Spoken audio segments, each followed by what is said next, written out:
bonjour déjà. Donc bienvenue à la brasserie Gobrecht, brasserie que j'ai reprise il y a pile poil un an, donc le 28 février l'année dernière. On commence par le concassage du malt. Alors déjà en amont il y a la sélection des matières premières, hein, le malt, le houblon, la levure principalement, parce que l'eau on ne la sélectionne pas vraiment, parce qu'ici on utilise l'eau du réseau. Donc voilà, donc la première action qu'on a sur nos matières premières pour pouvoir faire de la bière, c'est de concasser notre malt. Donc malt d'orge, malt de blé, malt de seigle, malt de céréales de manière générale. Donc céréales maltées et aussi un petit peu de céréales crues, en tout cas chez nous. Donc le concassage et le fait de casser le grain de la céréale pour pouvoir ensuite en extraire l'amidon qui sera transformé lors de l'empâtage en sucre fermentescible ou non fermentescible en fonction de ce qu'on veut en faire. Donc voilà, si on casse pas cette enveloppe de grain, on ne pourra pas réaliser de la bière.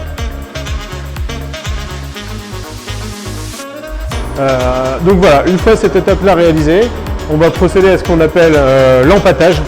Donc l'empâtage, c'est le fait de mélanger les céréales concassées à de l'eau préalablement chauffée, à des températures différentes en fonction des recettes et des brasseries, hein, ça après chacun sa sauce. Donc le fait de mélanger les céréales et l'eau, donc ce qu'on appelle l'empâtage, et le brassage à proprement dit en fait, parce qu'on va on rajoute 2 sacs de 25 kg par exemple et on met 100 ou 200 litres d'eau et on vient mélanger, donc brasser avec un fourquet. Et donc on fait vraiment ça à l'ancienne ici au fourquet et donc on brasse bien ce mélange de céréales et d'eau pour pouvoir avoir un mélange assez homogène afin d'extraire le maximum de bonnes choses du grain, quoi. En gros c'est comme ça que ça se passe. Ensuite, donc ça c'est une action qui dure à peu près 20 minutes. Ensuite on laisse reposer ce qu'on appelle le gâteau de céréales.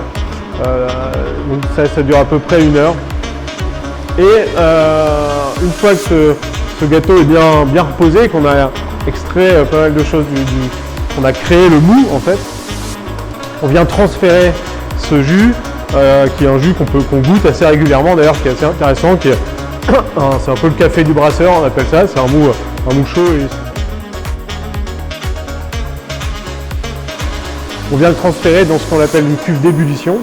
Donc ça c'est l'acte de filtration. Donc on passe d'une cuve à l'autre en moins de temps possible on va dire, mais ça prend à peu près 2 heures ici, facile. Et donc du coup on essaye de faire ça correctement sans qu'il y ait trop de malt qui passe d'une cuve à l'autre. En faisant ça, on continue à arroser nos drèches. Donc le drèche, c'est vraiment le reste de céréales qui reste dans la cuve après le brassage de l'eau et de la céréale. On continue à rincer les drèches jusqu'à atteindre un volume fixé dans la cuve d'ébullition. Donc une fois que ça c'est fait, on porte ce mou à ébullition, d'où le nom de la cuve d'ébullition, ça n'a rien de bien sorcier. Et donc là on attend vraiment qu'il y ait une belle ébullition bien franche, et c'est à ce moment-là où on vient rajouter les houblons, les épices, des fruits, enfin voilà, tout ce qu'on a envie de rajouter dans la bière, on peut le rajouter à ce moment-là, à plus ou moins à des moments différents de l'ébullition. C'est une phase qui dure à peu près 1 heure l'ébullition. Nous pour l'instant on se contente de mettre que des houblons, on ne fait pas encore d'épices ou de fruits, ça viendra peut-être dans le futur. Pour l'instant c'est uniquement des houblons, houblons aromatiques ou houblons amérisants. Bien souvent, mais plutôt les houblons amérisants assez rapidement. La va ressortir avec la chauffe du houblon, et les houblons aromatiques plutôt vers la fin, parce qu'on ne va pas chercher l'amertume mais l'aromatique. C'est dommage de les mettre trop tôt, en plus souvent c'est des houblons qui sont un petit peu plus onéreux, donc il faut y faire attention. Ensuite on vient faire ce qu'on appelle un whirlpool, donc on vient créer un vortex. Voilà, je cherche mes mots, mais un vortex comme ça dans la cuve qui, avec la force centripète, va permettre de tout concentrer, le peu de matière en suspension qui reste au centre. Et après, on en attend un petit peu que tout ça se dépose dans le fond de la cuve. pour éviter de transférer des choses pas nettes dans notre fermenteur. Là, on va faire ce qu'on appelle le transfert vers le fermenteur, là où vraiment la bière va se faire et s'affiner. Pour ça, on passe le mou dans un échangeur à plaques. Donc l'échangeur à plaques, c'est un petit outil qui nous permet de faire rentrer de la bière d'un côté, de l'eau froide de l'autre, et ça va venir refroidir notre mou, qui est à 100 degrés à peu près dans la cuve d'ébullition, à on va dire 18, 20, 23 degrés dans notre fermenteur, qui est la température idéale pour la mise en action des levures. Qui est un autre élément aussi très important, je n'avais pas parlé de la matière première tout à l'heure, et donc les levures vont faire le travail de transformation des sucres en alcool. Et ça peut aussi, en fonction des levures sélectionnées, rapporter des arômes différents à la bière. Donc du coup, je répète, cuve d'ébullition, on passe par l'échangeur à plaques qui est un transfert ni plus ni moins de fluide. Il y en a un qui refroidit l'autre et on transfère dans notre fermenteur.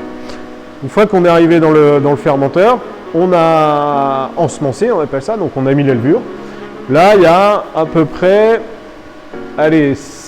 4 à 7 jours de fermentation primaire. Donc vraiment le travail de la levure sur les sucres qui sont présents dans la bière.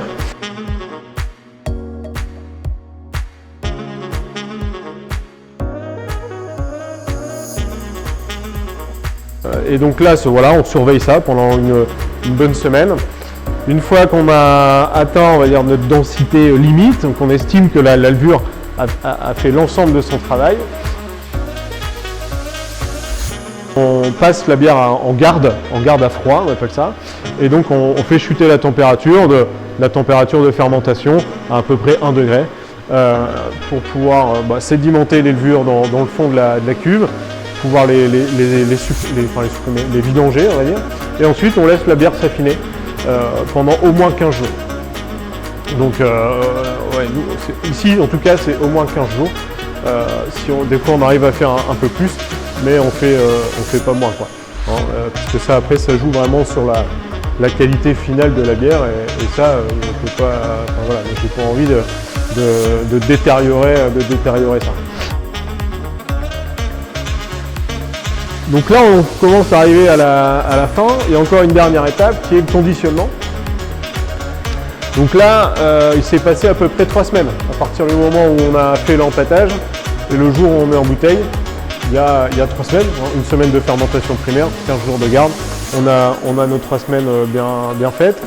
Et donc ensuite on a le conditionnement. Alors ici à la brasserie Gobrecht on fonctionne en isobarométrique, donc on va venir créer de la pétillance de la bière avant l'embouteillage. Donc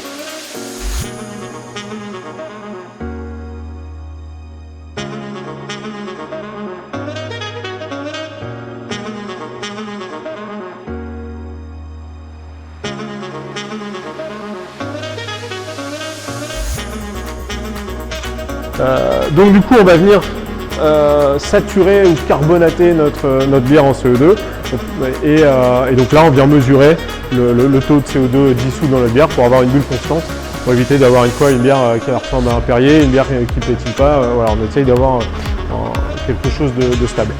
Et une fois que ça c'est fait, on conditionne et les bières sont, on va dire, consommables directement, même si c'est mieux après conditionnement de toujours laisser se reposer un peu le produit qui a été forcément un peu secoué, quoi. Donc voilà pour ce qui est du process de fabrication.